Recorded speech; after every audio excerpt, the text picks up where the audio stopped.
Welcome to the Unabridged podcast. I'm Ashley. And this is Jen. Join us for bookish episodes and check out our website, unabridgedpod.com, where you can find lots of new bookish content to grow your TBR. Sign up for our newsletter to find out more about online book discussions and upcoming events. Find us on Patreon for extra unabridged content. Join us on Instagram and Facebook at unabridgedpod, and message us there or see our website to get plugged into the Unabridged community. You want opinions about books? We've got them. Hi, everyone. Welcome to Unabridged. This is episode 283. It's our December book club episode, and we are talking about Cynthia Hand's The Afterlife of Holly Chase.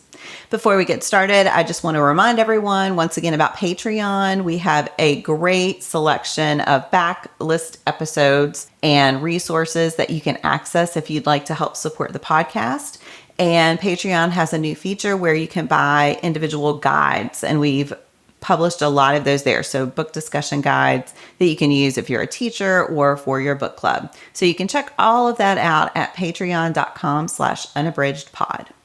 All right, to get started, we're going to do our bookish check-in. Ashley, what are you reading? So one of the things I'm reading right now is I'm finally joining the Fourth Wing bandwagon.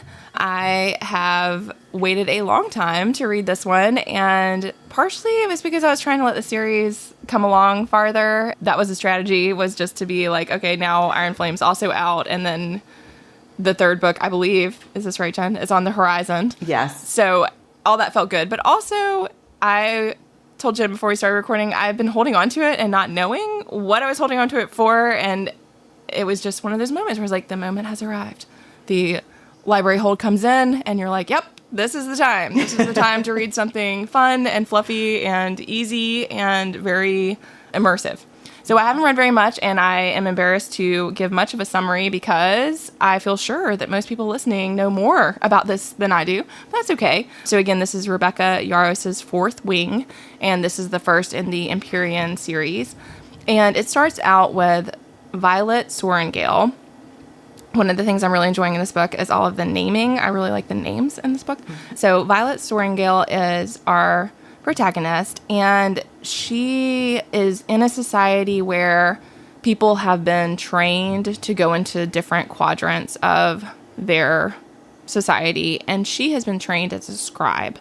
However, her mom, who is a commanding general in their system, has decided that, in fact, she's going to send her to be part of the Dragon Riders instead. And she has a lot of health conditions that make it extra challenging to be in a really physical quadrant.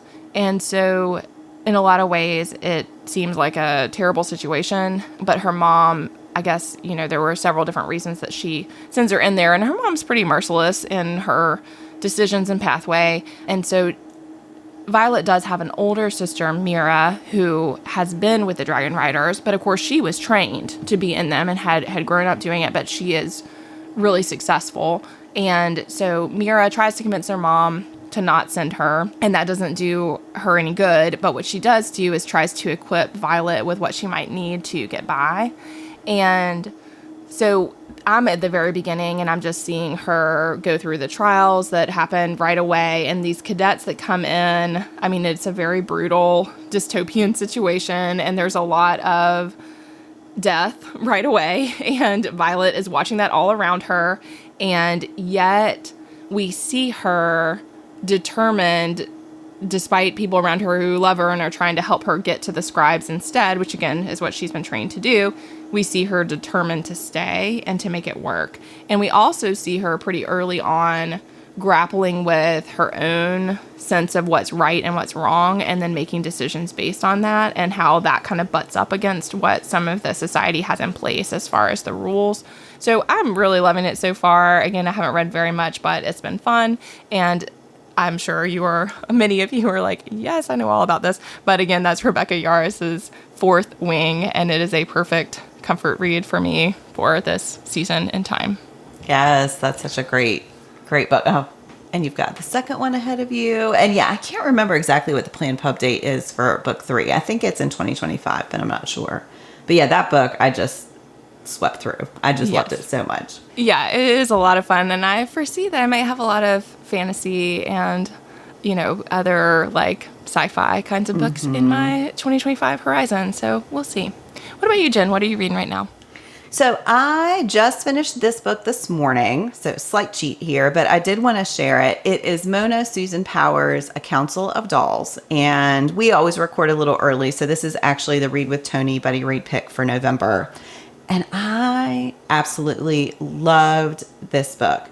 It is a multi-generation story about three girls. One is set in 1961. It moves back then to 1925 and then back again to 1888. And they are all part of the Dakota Nation. And each is the daughter of the person who came before, if that makes sense. So essentially what you're getting is this early snapshot, and then you see the daughter's relationship with her mother, and then you go back and figure out what the mother's story was when she was a child. And each of them, this is going to sound really weird, but it totally works. Each of them has a doll that is both a companion because it's a toy, but they also have the ability to talk to the dolls and to give some sort of advice. And that is eventually explained. So the first girl is Sissy. She's the 1961 daughter. And she has a doll who really helps her a lot because her mother is abusive. She has a lot of mental health issues, and she is very loving at some points, but then she can very quickly let rage take over, and she's very cruel to Sissy. And I think one of the things that works really well in the book is considering the way generational cycles affect, the kids that come along. And there's a lot about the Indian boarding schools that were a part of United States history. And you see the effect of those, again, just through these generations.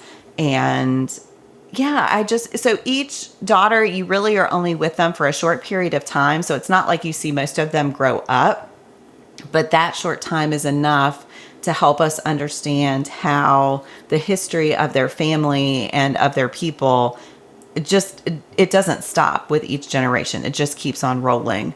And I just found it to be really powerful. It's really well told. It almost has the sense of interlinked novellas. And sometimes that doesn't work for me as well. But in this one, it really, really did, because I felt like there was such a strong purpose to have it structured this way and to begin with the more modern story and then go back in the past. So that is Mona Susan Powers, A Council of Dolls. Wow, Jen, that sounds like a really powerful read. Yeah, it was heavier than I expected. We always vote for Tony, and I think I voted for this one. I can't remember, but then I started it after certain events have happened. And I was like, oh, I don't know. But it's so well written, it swept me up anyway. So, nice. And the dolls are great, a great touch. Yeah. All right, well, we are going to shift to our book club discussion. So again, we are talking today about Cynthia Hand's The Afterlife of Holly Chase, and I'll read the publisher's synopsis. On Christmas Eve 5 years ago, Holly was visited by 3 ghosts who showed her how selfish and spoiled she'd become. They tried to convince her to mend her ways. She didn't, and then she died. Now she's stuck working for the top-secret company Project Scrooge as the latest ghost of Christmas past. Every year, they save another miserly grouch. Every year, Holly stays frozen at 17 while her family and friends go on living without her. So far, Holly's afterlife has been miserable. But this year, everything is about to change. All right, Ashley, what were your overall impressions of this one? I loved this. I thought it was really fun. I think that Holly, even in the beginning, she is, as the description suggests, she's pretty Scrooge-like, and yet you definitely feel compassion for her. And so I think that's kind of hard to pull off, but I think that Hand does a great job of helping us see what shapes her into the very self-centered person she has become, and how that impacts her in her life. And then we are seeing her in her afterlife, and it is still lingering. And so I just love that. I think that the supporting characters in this book are really well-crafted, fun, interesting, and unique. And I really liked all of that. Early on, we meet Stephanie, who is like her intern, is how it's presented. And Stephanie is a great character. She is a perfect foil to Holly. And I just think that we see the ways that our perspectives shape our experience, but also the ways that the events in our life, especially the most impactful ones, shape our perspective. So I think all that's just really well done. What about you, Jen? What was an overall impression for you? Yeah, I loved it too.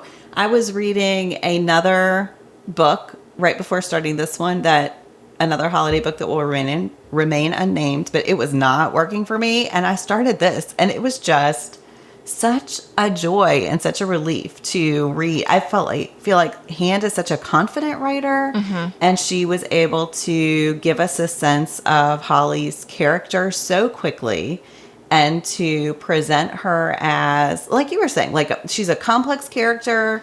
In some ways, she should be unlikable, and yet her voice is so strong, and you understand her so quickly, even though there are all of these nuances to her character that, yeah, it really worked for me. I will say, if anyone is a fan of the movie Spirited with Will Ferrell and Ryan Reynolds, which I love, that has become a new holiday viewing tradition in my family. This is a lot like that. And that one's also a Christmas Carol retelling that has to do with an organization who goes around trying to turn Scrooges. And so when I started it, I was like, oh my gosh, it's like a YA version of Spirited.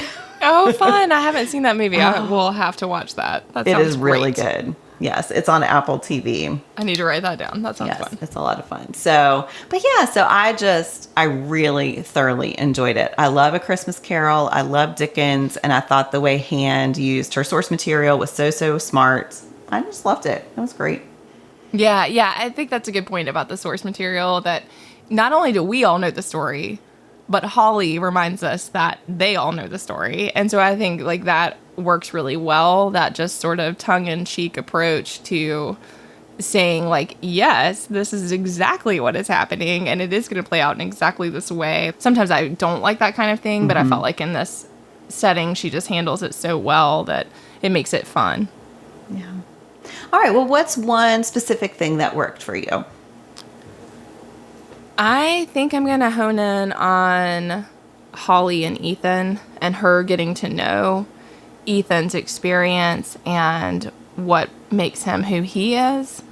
And I think the reason I like that part so much was that it just shows us how Holly can finally process her own suffering and how it hardened her through seeing it happen to someone else. And I believe that. I think that a lot of times in our own experiences, we're so tied up in the stories that we can't see. And sometimes they are paralyzing to us, or we, often there's like the dichotomy between you run into the story, like you're always diving into your own story, or you're running away from it, but very rarely are we able to kind of free ourselves from it. And I think that what we see in this is that through developing her compassion and empathy for Ethan, she is doing her own healing. And I think all of that really worked for me. I mean, I felt like it was believable. I felt like it was sweet. I felt like it still showed how selfish she was, that like, even in this setup where she knows what the stakes are for Ethan, which, basically is like his life is going to end and he's not going to reform and he's not going to get a second chance, she still can't let go of it because she loves that experience with him so much. But also I think we see her growing as a person because of what she feels for him that she really couldn't feel for herself, that she was not giving herself the grace that she's able to give him. And so I felt like all of that worked really well. Yeah, I agree. At so many points in the book, it seems like it's going to be a romance. And of course, that's not what it's about. But it was interesting to see the way Hand played with the conventions of that genre in order to emphasize other other plot elements. And I thought that was really smart and would work so well for a YA reader too. Yeah. Yeah, right. I mean, in a lot of ways, this is a coming of age story, which is interesting given the afterlife component and the setup and the whole framing of the story. And yet, really, that is in a lot of ways what it is about, is about Holly coming of age, Holly healing, Holly finding a way to move forward after all of the hardships she's experienced, which, I think resonates. What about you, Jen? What was something that worked for you? I think I'll focus on just the idea of second chances. I mean, I think that's such a compelling part of A Christmas Carol in general, right? Is that here's a character who gets a second chance to correct mistakes that he's made. And we see that not only through Holly, but also through Stephanie and through Blackpool. And in some ways, it is crazy to think that one night of a few visions could really make someone totally reconceptualize their life before. So I like that, Holly's a tough case, right? That she is not just going to overhaul everything. Like you were saying, she's been so hardened by her grief and by the experiences she's been through that it's going to take more than one night.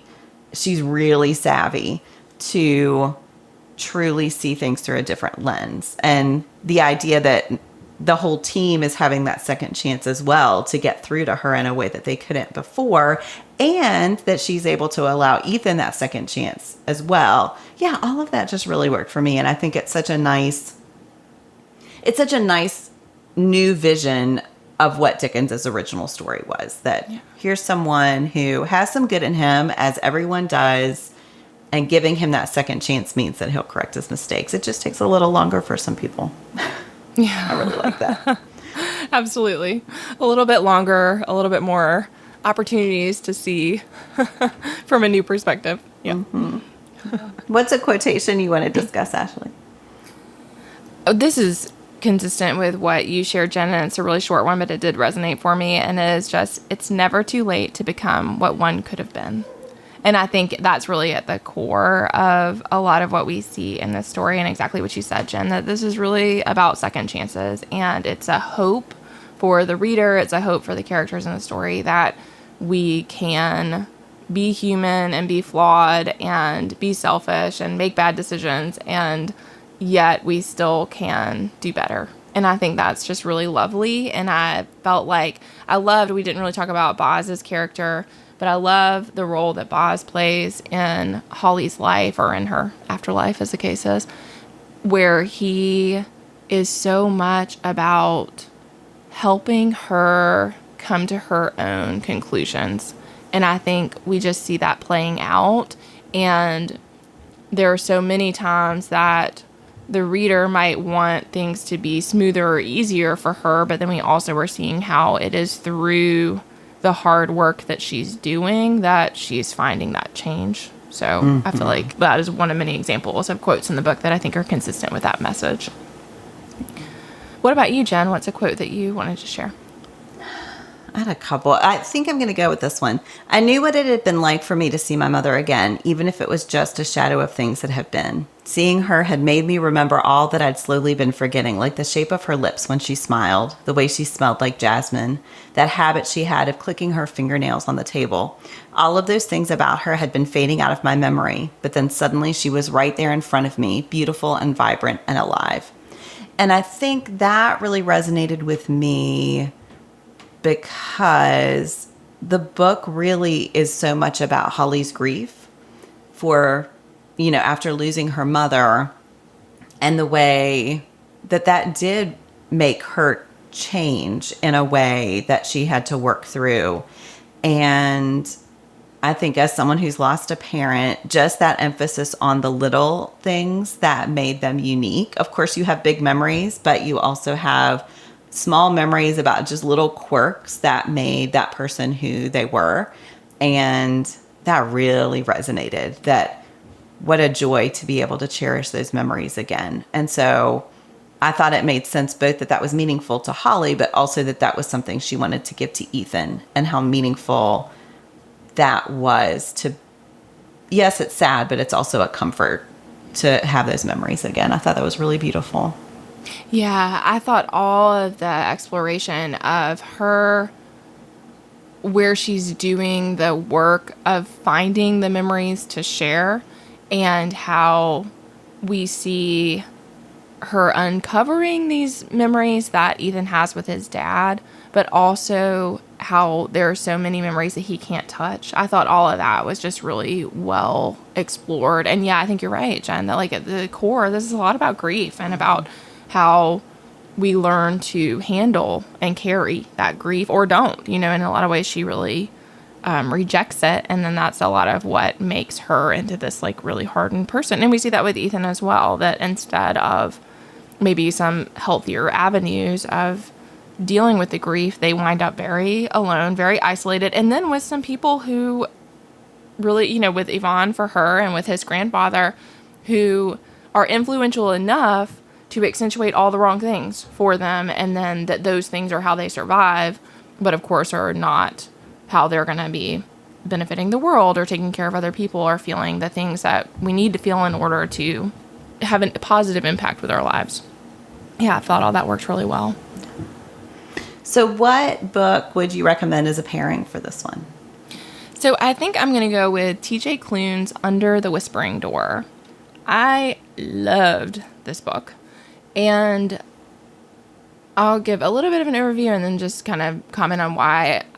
Yeah, I don't want to say too much because I think a lot of it, I don't want to do any spoilers, but I think that a lot of what spoke to me about the similarities is how we can be so set in our ways that we lose sight of why life matters or how we can help other people, and we can really get stuck in that. So this really focuses on Wallace, and he's very curmudgeonly. He is kind of a terrible person, and we discover early on that he is dead, and he is discovering that he is dead. And he's pretty mad about that. And so we see a Reaper come to get him, and he does not want to go and is not ready to cross over, essentially. And so then he winds up in this tea shop that is this, mystical place that does connect in the real world, but then has all these supernatural elements that the people cannot perceive. And in that space, he really goes through a significant change. And I think similarly, it speaks to how love can change us and soften us and make us better people. And then I also think it speaks to how it's never too late to make a change and to find meaning and to celebrate that meaning. And so we really see that. I will say I absolutely love that one. I sobbed my way through that. I don't know if you've read this, Jen. Yes, same. I mean, very moving. So I feel like this one touches on a lot of the same ideas about grief, about love, about loss, about how we process people dying. But I felt a lot of big feelings for this one, whereas like the Holly Chase, I did not feel as emotionally wrung out, I would say, as I did with this. But that again is T.J. Klune's Under the Whispering Door, and I do highly recommend it. I thought it was beautifully crafted, and I think it really gets to the core of a lot of these same considerations. Yeah, I think that is such a great pairing because of just that idea of when you have a chance to look back on your life, what do you see and what can you change? And yeah, I think Klune, with books like that, between that and The House on the Cerulean Sea and its follow-up, I just think he has such a touch with those magical books that allow you to examine reality through a different lens. Yeah. He's so good at that. Mm-hmm. Yeah. What about you, Jen? What's your pairing? I had a really hard time with this, but then I thought of Lauren Oliver's Before I Fall, and I think that one works. So I will say it's been a while. I read this right after it first came out, I think in 2010, and I've not read it since, so I'm super fuzzy. But it's a Groundhog Day story, and when you think about Groundhog Day stories, they are almost always about someone whose life is not working and who has a chance to fix things. by living the same day over and over again. And this one focuses on, this is a young adult read as well. It focuses on Samantha Kingston, who reminds me a lot of Holly. She's very privileged. She's very popular. And she is at a party, and she is in a car accident leaving the party, and she dies. And so she relives the day. The synopsis says she relives that day 7 times, which I would not have recalled on my own. But yeah, so she just has this chance to both reflect and to make a change that is really reminiscent of Holly Chase. So I think that one would work. Again, it's been a while since I read it, but I loved it. That was Oliver's debut book. And that cemented for me her position as an auto read author. I just think she always has these really interesting premises and just executes so well. So that is Lauren Oliver's Before I Fall. Yeah, I think that was the first I read of her also, and I did love that one. And you're right that I think it has some of those elements that really speak to those same themes that are coming up here. All right, well, how many bookish hearts for The Afterlife of Holly Chase? I did love it. I think I'd say 4 bookish hearts. How about for you, Jen?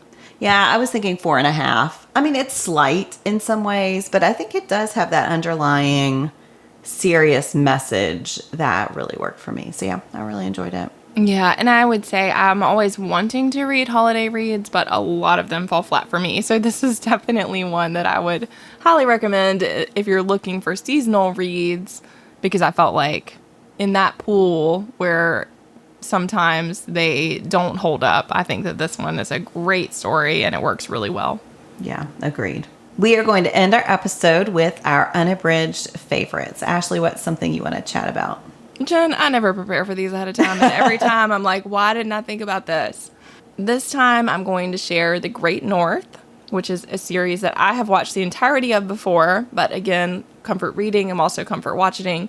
And I am thoroughly enjoying rewatching that. If you have not checked that out, it is a really fun series. It's a cartoon series made for adults. It's a family who live in Alaska together, and it is just their journey in Alaska. And Nick Offerman is the dad in the series, and I just love it. It's really fun.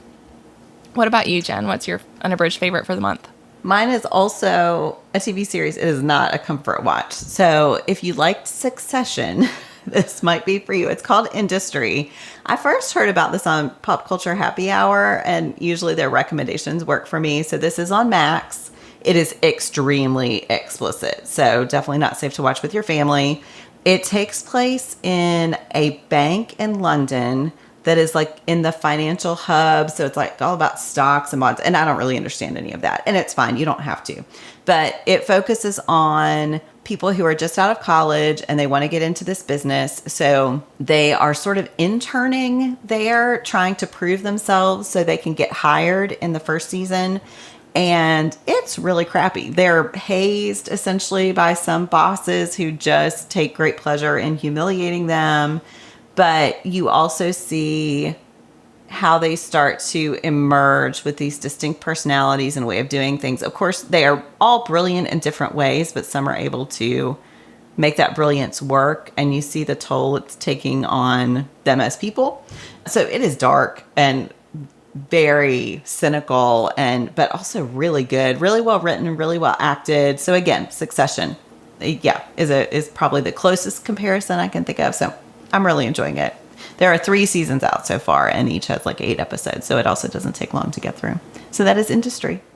There you go. You know that is not my that is not tea, a but show. I'm glad you're enjoying it. Yes. All right, everyone. Well, thank you so much for listening. We did just want to let you know we are going to re-release our Holly Jolly Diwali episode. So if you're interested, you can listen to that, and we will be back with new episodes in January. Thanks so much for listening and for supporting Unabridged.